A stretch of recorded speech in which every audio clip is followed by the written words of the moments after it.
Hey there, I am back to take a look at another deck of cards. This is going to be a review of the Fantastique Playing Cards. It's a little bit of a throwback review to a deck that was produced back in 2011 by the Dan and Dave Playing Card Company. Let's dive right into it. Fantastique Playing Cards are an homage to the golden age of Magic and some of the famous automatons of the day. So kind of a unique theme for a deck here. Let's look at the front of the tuck case. So it is this smooth, shiny finish to the tuck case and the cardboard here. No embossing or anything like that. But you'll see here in the background, it is just a gigantic magician's top hat. And then you have these flourishes and swirls coming all the way through here with a couple characters in the middle here. So you've got the juggler over here on the side on a penny farthing. And then you have the lady here in the middle playing, I guess that's a recorder, with a lot of those swirls and flourishes coming out of there.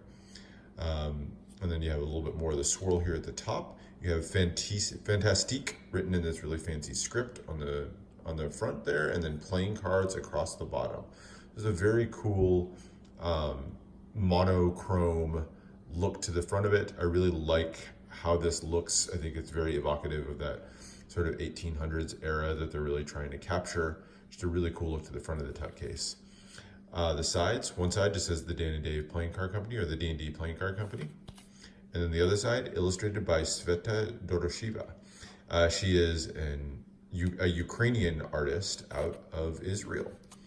And then on the bottom, you have some ad copy just about, Dan and Dave, and you've got their kind of older logo there. And then the back is the back design of the cards, which we'll take a deeper look at in a second. But this is, without a doubt, the unique feature of this deck. So you're going to want to stay to take a look at that.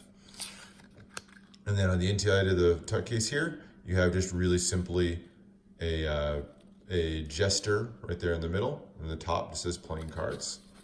And then plain white on the inside. That is about it for the tuck case. Let's jump right into that back design. So there is the back design. And you'll see here, it just has this beautiful two-way image to make a two-way back design. And you've got just this great checkerboard pattern dominating the back because the floor there. And then you've got these guys over here riding. So you have a couple guys on unicycles, I guess, and then a guy on a penny farthing here. They're kind of riding in the middle. One of the guys is playing a drum, another guy playing the cymbals and wearing these gigantic bird heads. And the guy in the middle, top hat with an orange blossom growing out of the top of the hat. And then you have a woman being sawed in half on two different carts there in the middle, kind of for that famous magic trick. So a very cool look to the back design, all black and white. Has the poker border around the side, kind of a little bit of a medium, I'll call it a medium thick border there on the side. But what really makes this deck special, what really makes that back design special, is that you can actually, when the deck is in new deck order, you can get a Flipbook effect to the back design itself. So as you look at this one, you'll see a few differences between this and what we were just looking at. There's no blossom yet out of this guy's hat. A couple other little changes here.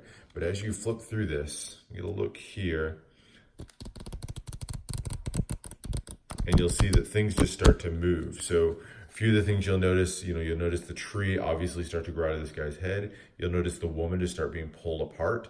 And then if you watch the guy's legs, you'll see that they're actually cycling, and some of these wheels are turning as you go. So I'll do that one more time so you get a little bit of a look at it.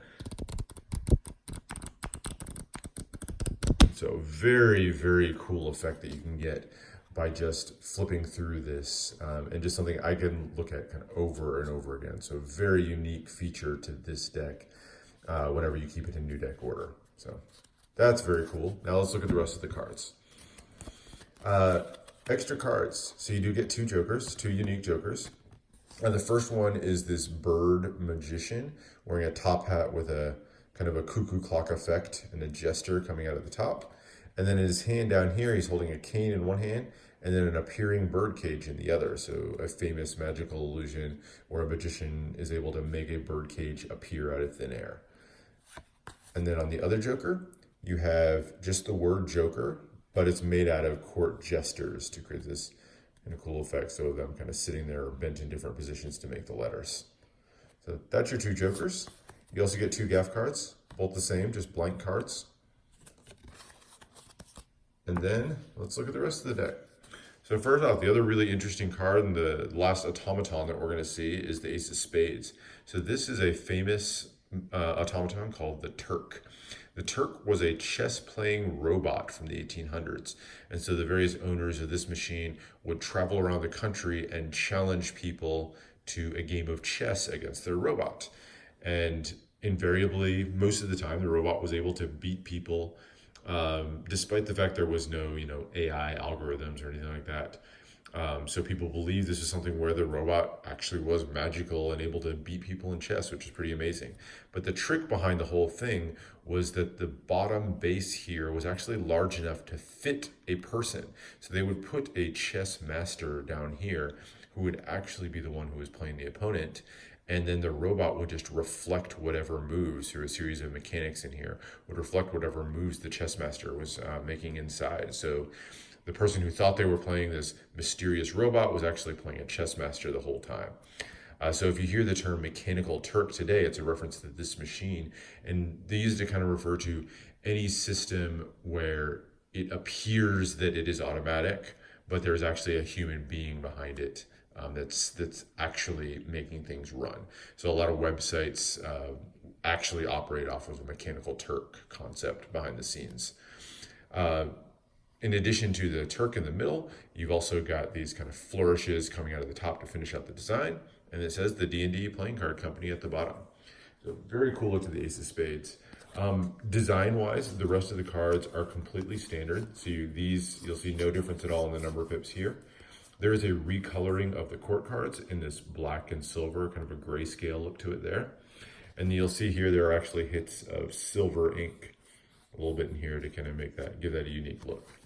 The red cards are completely recolored, so standard design, but completely recolored. So all the red is replaced with silver ink as you go through. So there's those. And then the red court cards, again, that grayscale, but with a little bit more silver ink on them. So very cool black and white kind of feel to the whole deck. I think it works really nicely with this. As far as handling, these handle well. It is USPCC, so that air cushion finish is going to fan well, cut well, everything you might expect. It's a great deck in terms of handling. But honestly, because of that flipbook effect, I never personally want to do anything that's going to take this out of new deck order, because that flipbook effect is really what I'm always going after. So handling's nice. But as far as uses for this deck, it's really going to be for, magic tricks, particularly anything you can come up with that will make use of that flipbook effect on the back end will be kind of cool. The fact that every single back is unique makes this not necessarily all that suited for gameplay. But I think, you could probably do some cardistry with it. But really, it is a deck that is meant for collectors and kind of an art piece. So that is it for the Fantastique deck. I think it is an absolutely wonderful and just really unique addition to the collection. It was one that when I found out this deck existed, it was one that I immediately had to grab up. So would recommend that you check this out. It is an older deck, so it's not available on Art of Play or Day & Dave sites anymore. But if you look around, you'll be able to find some of these floating around out there. So that is it for now, the Fantastique deck. Thanks for hanging around for the review. Let me know if you have any questions. Consider subscribing for additional deck reviews, and I will see you for the next one.